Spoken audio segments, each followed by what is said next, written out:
So this is the third and last of the three-part series that we've been doing with you guys over the past couple of months.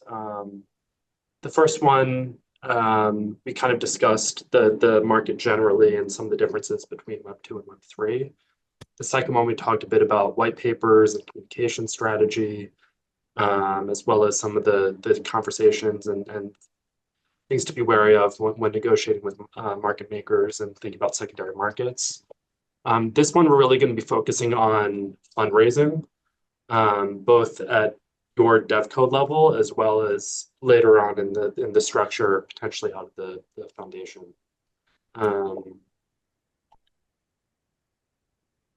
And like it says here, like we'll be discussing some of the tax considerations along the way. So I guess to begin with, if you're thinking about a typical Web 2 structure, right? Step one is you incorporate the company. Step two, oftentimes the founders will purchase their equity, restricted shares subject to vesting. When you do that, you typically file an 83B if you're subject to US taxes. So if you're living in the US or you're a US taxpayer. And when you make that 83B election, what that does is that upon each vesting event, that is not a taxable event for you as the founder, right? And then because that's not a taxable event, there's no withholding obligation on the part of the company. And then it also helps with kicking off the long-term capital gains, or I guess the capital gains clock, for if you do eventually sell that equity. And then investors that come in Web 2 world typically will purchase some form of equity, right? So either a SAFE before you've raised a priced round, or Series C, Series A, et cetera, depending on what stage you are. Web 3 looks a little bit different. And so this is a flavor of our model. Every project is different. And so we don't necessarily follow this for every one of our projects. But if you look here, the blue boxes are really intended to cover what happens in typical Web 2 land, right? Where you have the founders, they receive equity, those are the US service providers there. And then you may or may not have equity investors at the launch partner, US holdco, devco level. One of the complexities here is that, and we'll talk about this throughout the presentation today, but one of the complexities is that there's not a simple way, in the same way that you do the 351 exchange where you contribute some IP, you purchase your shares, that is tax free, and then you can file an 83B on the equity that you get because that's a property right. You have a property right in that common stock. That there's not a straightforward way of doing that with tokens, right? Because the IRS code just has not evolved as quickly as it has with years of case law and statutes on the equity side. And so some of the structure that you see here is partially driven by tax considerations so that you are able to get token interests into the hands of the founding team in a tax optimal way where those token interests are subject to vesting, and therefore you are able to make a 83B election with the IRS. So that, again, similar to what we just covered on the equity side, upon each vesting event for those token interests, you are not subject to paying taxes on the difference between your basis in the tokens or what you purchased them for, and the value on the date of vesting. And similarly, the company doesn't have a withholding obligation for that amount.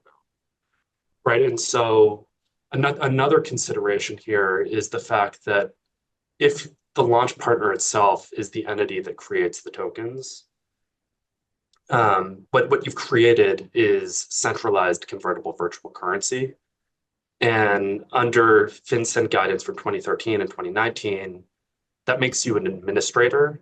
And if you're an administrator, then you're subject to the Bank Secrecy Act, which requires you to technically get money transmission licenses at the federal and state level. And it's almost impossible for founders and devcos to comply with those requirements. And so instead, what you see here, this Genesis Foundation in the middle, that is intended to be the special purpose vehicle that deploys the smart contract to launch the token into the ether. And then through the process that we call the founder round, that's the process through which the launch partner, your devco, actually acquires its token interests, right? And so one thing to be mindful of here is because your devco is acquiring these token interests, to the extent that you are going to be doing token only financings or engaging in any sort of activity that prices the token, you want to be pretty mindful of completing these tax optimization found around steps beforehand, because otherwise it can make getting those token rights into the launch partner's hands a pretty expensive venture and requires a lot of cleanup on our part. And I think we would rather that you are spending your legal budget on helping build out this model rather than cleaning up some of those errors. I guess a few other points on this model. One, it's constantly evolving, right? And so here you actually see two different offshore foundations. So the Genesis Foundation here, the DAO wrapper also is typically an offshore foundation. It used to just be one foundation with our model, typically out of Cayman Islands. And several years back, the Cayman Islands adopted VASP legislation, Virtual Asset Service Provider legislation. And when they did that, it made launching a token out of the Cayman Islands much harder. Sometimes we'll drop subsidiary to do that, but in response to that, what we did is we really created what's called here a bifurcated foundation structure, where you created this special purpose vehicle in the middle, which is that Genesis Foundation, specifically for the purposes of launching the token. And a lot of times we'll do that out of Panama because Panama does not have any VASP or virtual asset service provider laws at the moment. It's our understanding those are in the pipelines there. And then a combination of that plus hopefully getting some more regulatory certainty in the years ahead, we may be deviating further from the Panama structure, and this could continue to evolve. Another consideration is just, as I mentioned, new legislation. So MiCA's coming into play shortly. That's a way that you can issue tokens in a compliant manner under EU legislation. And then there's also been development around a DUNA, for example, in Wyoming, for a decentralized unincorporated association. And if you've been following crypto Twitter at all, I mean that's one that A16Z and some of their allies have been pushing, especially in the wake of the Lido DAO legislation or Lido DAO legislation, litigation that there was an order with a motion to dismiss recently, where the judge ruled that the case can proceed on the grounds that the token holders, because there was not any sort of legal wrapper for the DAO, the token holders may in fact be an unincorporated general partnership, and therefore jointly and severally liable for the actions of other token holders and governance and the like. Andy, anything you want to touch on here? Let's pause for questions. This is kind of a dense piece of content in front of us. Would you guys say that this is more, because we have a number of companies in the cohort from really around the world. This is more of like if you're a US based legal entity, at least like the initial founding entity. We flip back, Ben, to the last slide. So the only thing that varies is where it says launch partner. When we can use non-US entities in that piece, I usually do. Okay. Let me explain a little bit more what's going on there. When you have US taxpayers, we have an issue called controlled foreign corporations, or CFCs, right? So I'll frequently have, entrepreneurs that come to me and they're like, hey, we're ready to go. We set up a Cayman entity. Heard that's a great place to set up. And we're like, no, you can't do that. Like, Andy Albertson is a US taxpayer, can't just go set up a non-US entity without very punitive tax issues. So you can't do it. When we have equity ownership that is not going to be a majority US controlled, it's a maybe. Okay. Next layer down, what we look at is residency. So there's a concept called ECI, effectively connected income. So for example, if you have a non-US person that owns a non-US company, that's fine. But if they're living in the United States and running the business from here, that doesn't work. So in that world, we use a US business. The other one that comes up sometimes is none of those things apply, and we just have a non-US founding team. And they go, but we want to raise from US investors. We want sort of the halo effect. We want the certainty of law, right? We're going to be, our customers are hopefully going to be in the US. There's just a lot of things that make it easier to operate out of a US business. And the real downside is around taxes, because the regulatory issues, you can use Reg S from a US entity. We can drop non-US subsidiaries and geo-block. There's a lot of things that we can do to keep the US out from like a product perspective. And so if your labs entity is going to be a cost center and not really be the value accretion, you're going to raise money, build software, open source it, third-party applications, token launch, all those kind of things. Like there's not really a lot of problems with using a US entity. There's some marginal things on regulatory, but a lot of it is more optics than reality. So sometimes I even have non-US teams that we could set up a non-US entity, say like we want a US entity just because it's going to be easier to raise money and do partnerships and hire people and do all those kind of things. But yeah, a good portion I'd say, I've got a global practice. So most entities I set up are non-US, just given like statistically, just because I see stuff from all over the world. So Swiss, Singapore teams like, Dubai, whatever, you name it. So, but that's the analysis. Well, so I think another way to kind of wrap that is like, so looking at this table, right, or this flow chart, if you were to think in terms of where a lot of companies would begin, like by the time you get to like, let's say the companies that are in this cohort, right, like they're now looking and planning to create a token. If they've already formed, let's say, a Delaware C Corp, that is just they used when they just started building the project. It was like their early kind of angel, whatever, just get things off bootstrap. That entity would become the US service provider, where you would then have some agreement with what would be this foundation that's set up. Yep, that's 100% right. Yep. Yeah, and the end state, right? It's what we're showing and what we're discussing here. It shows there being the launch partner with its own team members, right? As being a service provider to the offshore structure. That's not the end state, right? Like the end state is hopefully what you want is something that looks more like a constellation, where the foundation is the sun in the middle, and then there are stars and planets and moons surrounding that, right?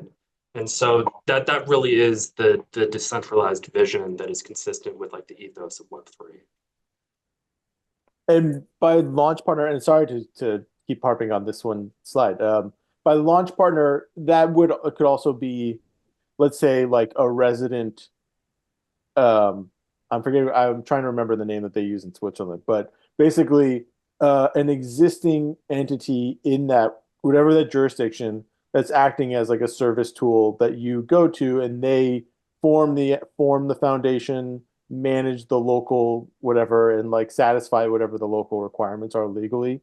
Like that's a vendor that you would often reach out to. So here the launch partner is really just shorthand for the devco, right? Gotcha. So Okay. this centralized entity that we discussed is like what you start with from like Web 2, right? Um, but certainly like there are service providers that will assist with setting up the offshore structure. And that's from what we've seen, like that's a recent development over the past year or so, where it used to be that the founders or one of their trusted, like someone that they trust would serve as the client of record with local counsel, with Swiss local counsel, Cayman local counsel, name the jurisdiction, Panama local counsel. And so if a regulator were to ever get their hands on who the client of record was, especially on the Genesis Foundation, the SPV in the middle here, right, where there never really is an offshore team that is built out there because it really is intended to serve as a special purpose vehicle. If a regulator were to ever get their hands on who the client of record is, that could lead to potentially collapsing the DevCo with the SPV, the Genesis Foundation. And so there are now entities and companies that have popped up, several, at least in the Cayman Islands, that are willing to serve in this role across different jurisdictions, where they will serve as client of record so that the origin story of the offshore structure from the DevCo is truly separated from the beginning. Any other questions on this before we keep going? Yeah, I also something. To be honest, I have a feeling that I understood nothing from this flowchart or half of it. Maybe can you please explain it one more time? Maybe you've done it already. Maybe step by step. So, like starting from the point we have right now, we have a DevCo somewhere. We are not in US, but I believe it's not that important. What else do we need? So we need a like Genesis Foundation that is specially created to deploy like token issuing protocol. How many like structures do we need and what are their purposes? Maybe please like step by step tell us one more time maybe about what do we have to do. Just one case, I understand that maybe it's not fixing all the examples, but one example how it can be looks like. Yeah, absolutely. So there are a couple different flavors, right? So let's use the example here where there's separately the Genesis Foundation and then the DAO wrapper, which is another offshore foundation. So step one is before you do any token financing at the DevCo level, so anything that could potentially price the token, you want to set up the Genesis Foundation here with the token seller subsidiary below it, right? So these two entities right here.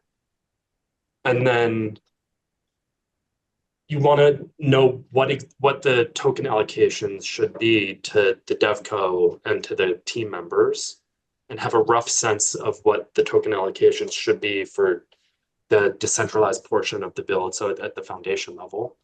And you complete a series of transactions where the launch partner purchases a bucket of token rights before the token actually exists. Then the launch partner turns around and assigns a portion of those token rights to its core team members. And those token rights that are assigned can be subject to vesting. If they are subject to vesting, and if the purchaser of those unvested tokens that are subject to vesting is either a US taxpayer or thinks that they will become a US taxpayer at any point in time while the token rights remain subject to vesting, then it's very important that that team member makes an 83B election with the IRS, right, to lock in the favorable tax treatment.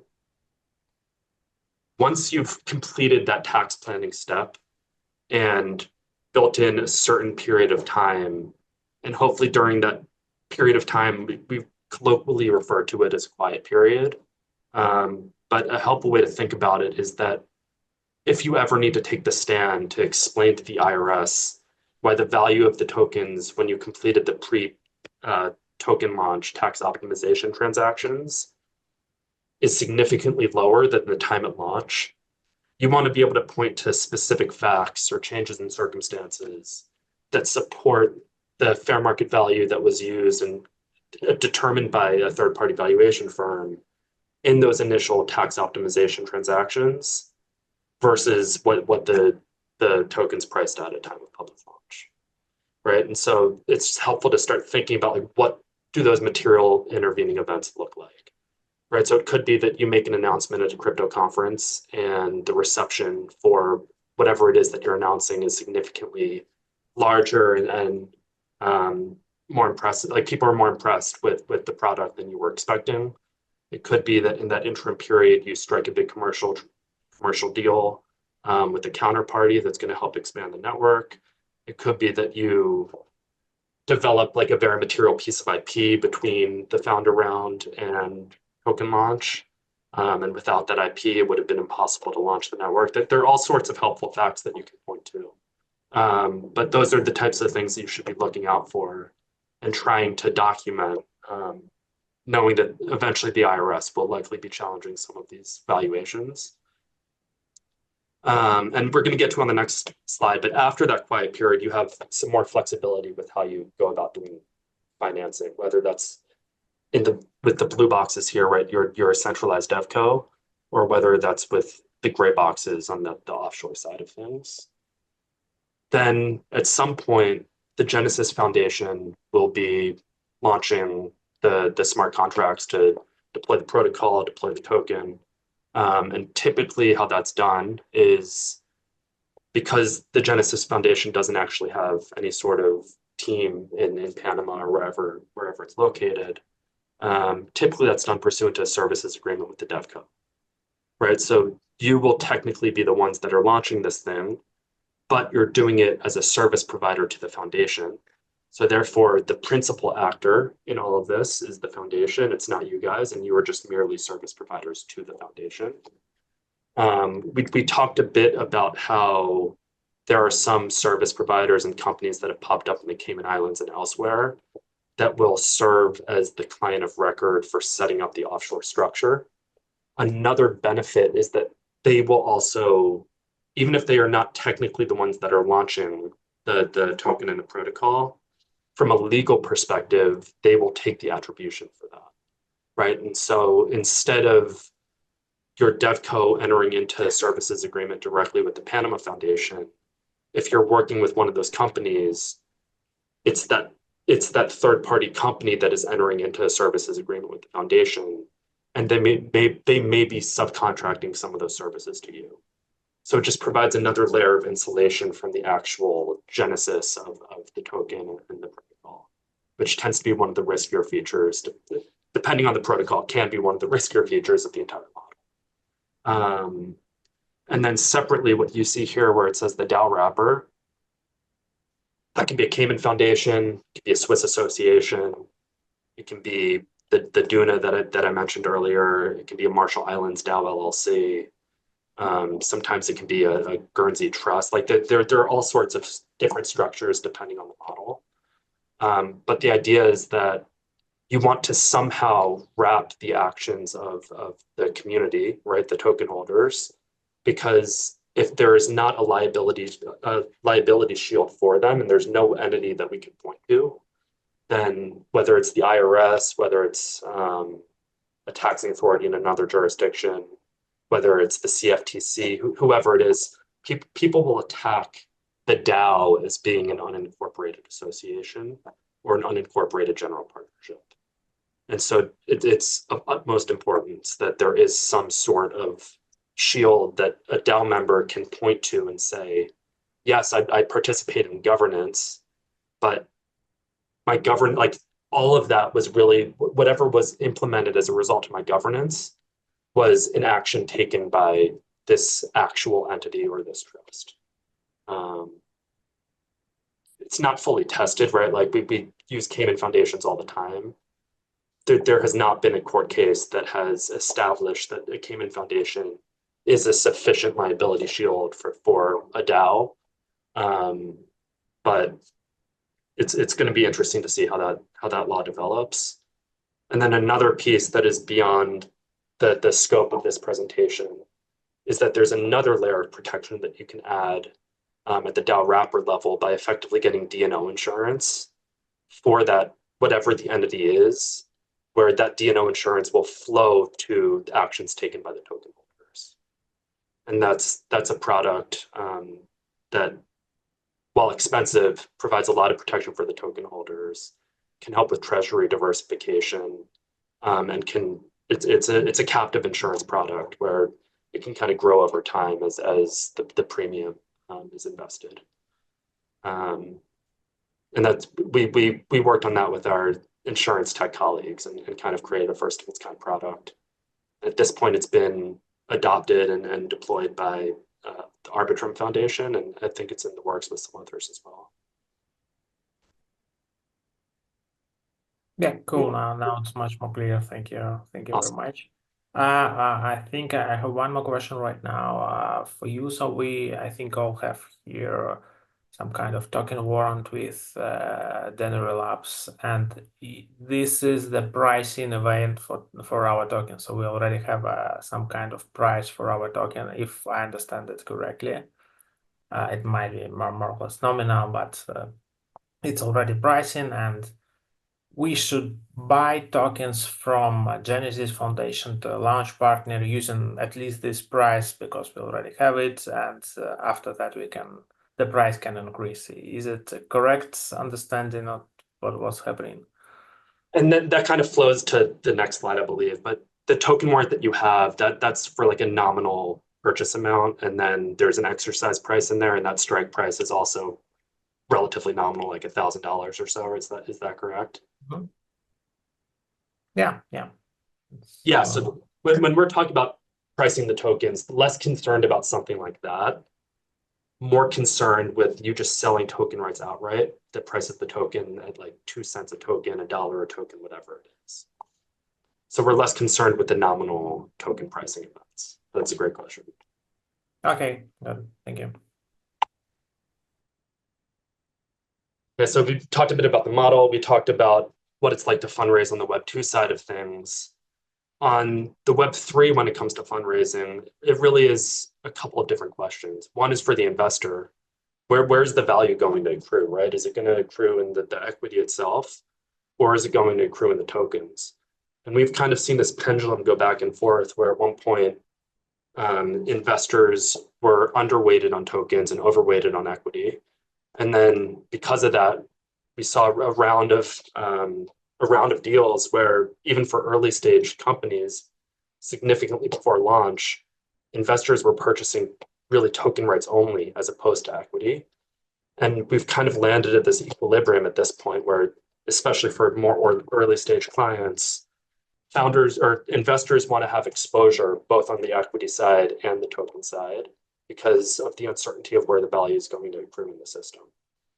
Right. And so what typically that looks like for an early stage company is a safe, a convertible instrument where if you raise a round in the future, that safe is going to convert into preferred shares based on either the valuation cap or the discount, depending on what the commercial terms of the safe are, coupled with token rights. And those token rights can either be structured as a token warrant, which we just covered with Dimitri, or a token side letter.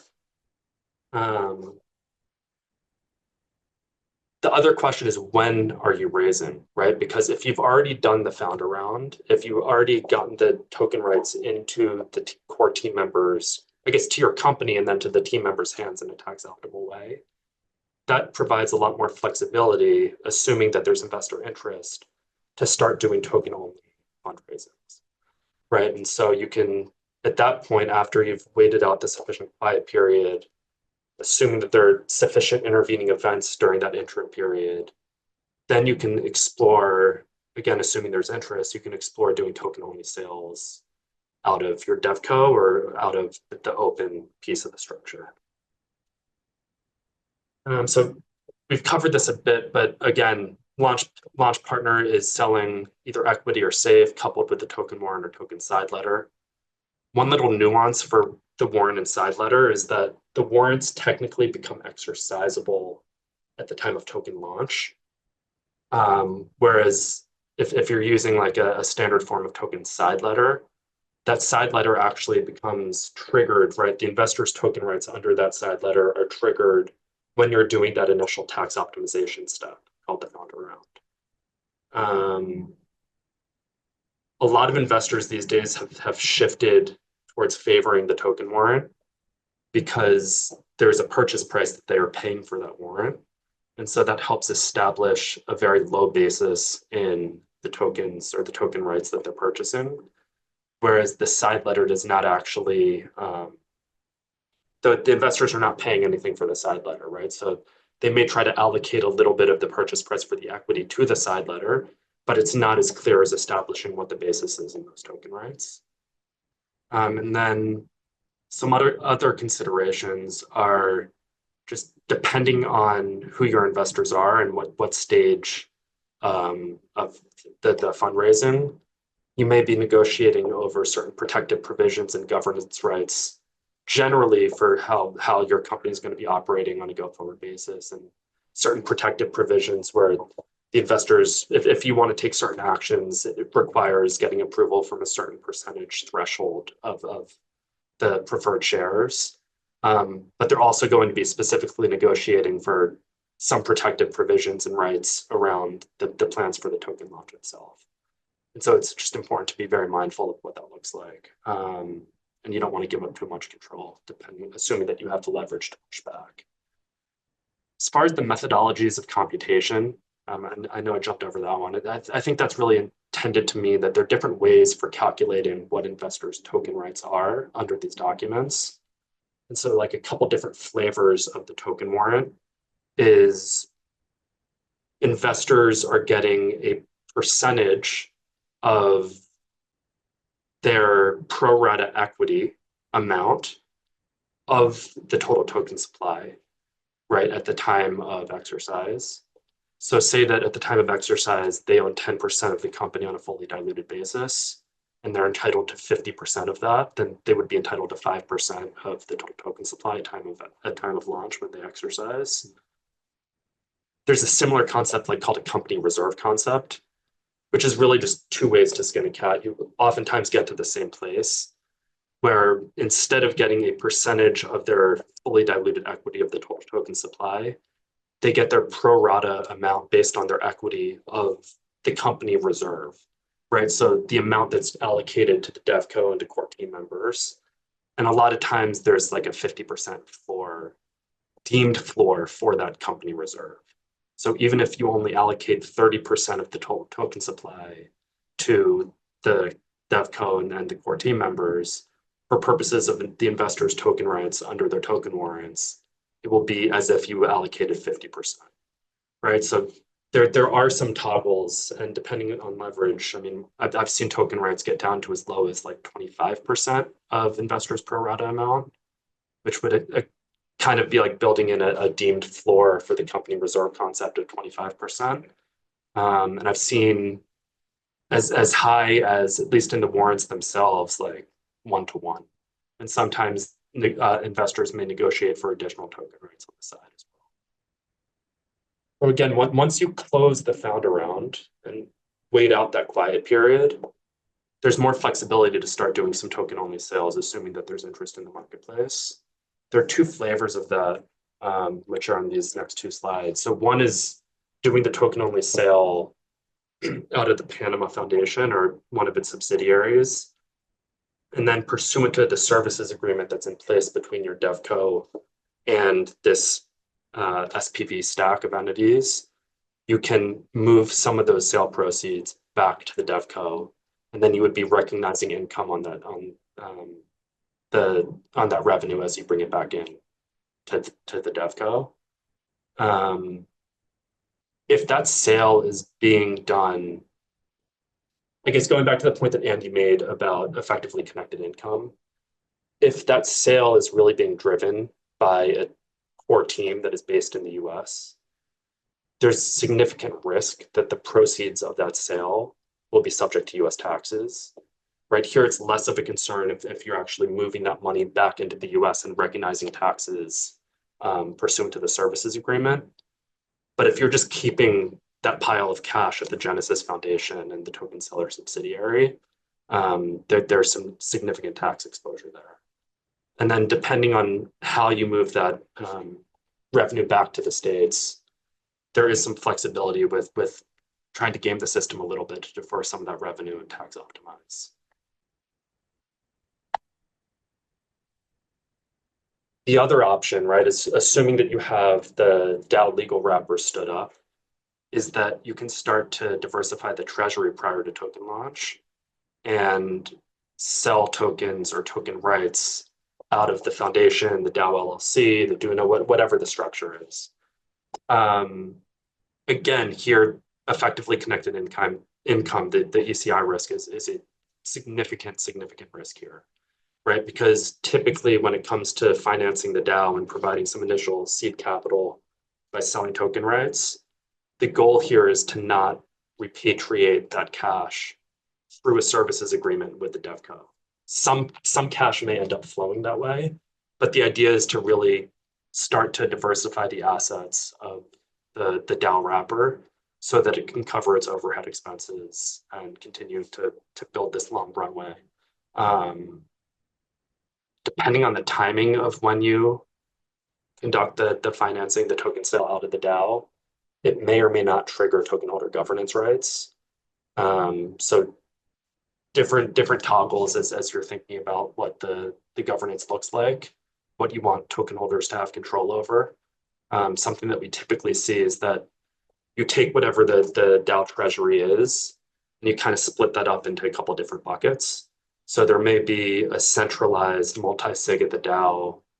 So it could be the directors of the organization, a security council, some other trusted advisors that control a portion of the DAO's treasury and can act unilaterally. And then there's a separate bucket that is governed on-chain by token holders. So depending on whether or not you're looking to raise that financing through a sale from the token holder controlled bucket, right from their on-chain wallet, that would determine whether or not governance rights for token holders are triggered. For all of these token sales, it's to the extent that you can comply with securities laws, we strongly recommend that you do. There's really no downside assuming that you are able to. It just provides an additional layer of insulation for the foundation and also for the DevCo. We covered the ECI. I guess another piece here is, and we've kind of been talking about this all along, right? How this model is constantly evolving. The work that we're doing is constantly evolving. The market's constantly evolving. And so like a new trend that we're seeing is node sales, where even before the technology might be live, their community members and some insiders are purchasing rights to operate a node in the future. And so for that, a lot of times those are structured as NFTs, where you might be purchasing an NFT now, you'll get delivery of like that NFT will be delivered to your wallet. And then that may either be paired with some sort of license to use the underlying technology to operate the validator node. Or the NFT could effectively serve as an access pass to get behind a gate where you can serve as a node operator. But especially if that node sale is being done before the technology is live, and it's important again to comply with securities laws there, because that is very likely a securities offering. And so there are different platforms that you can use, like TokenSoft, CoinList, that can assist with conducting a more compliant offering. I would say like that's really one of the fun parts of our practice, right? Like we have clients coming to us now, they're asking about how they can do compliant ICOs, they're asking about how to do these complicated node sales. And part of it requires digging in under the hood and like looking at the technology and figuring out how things work.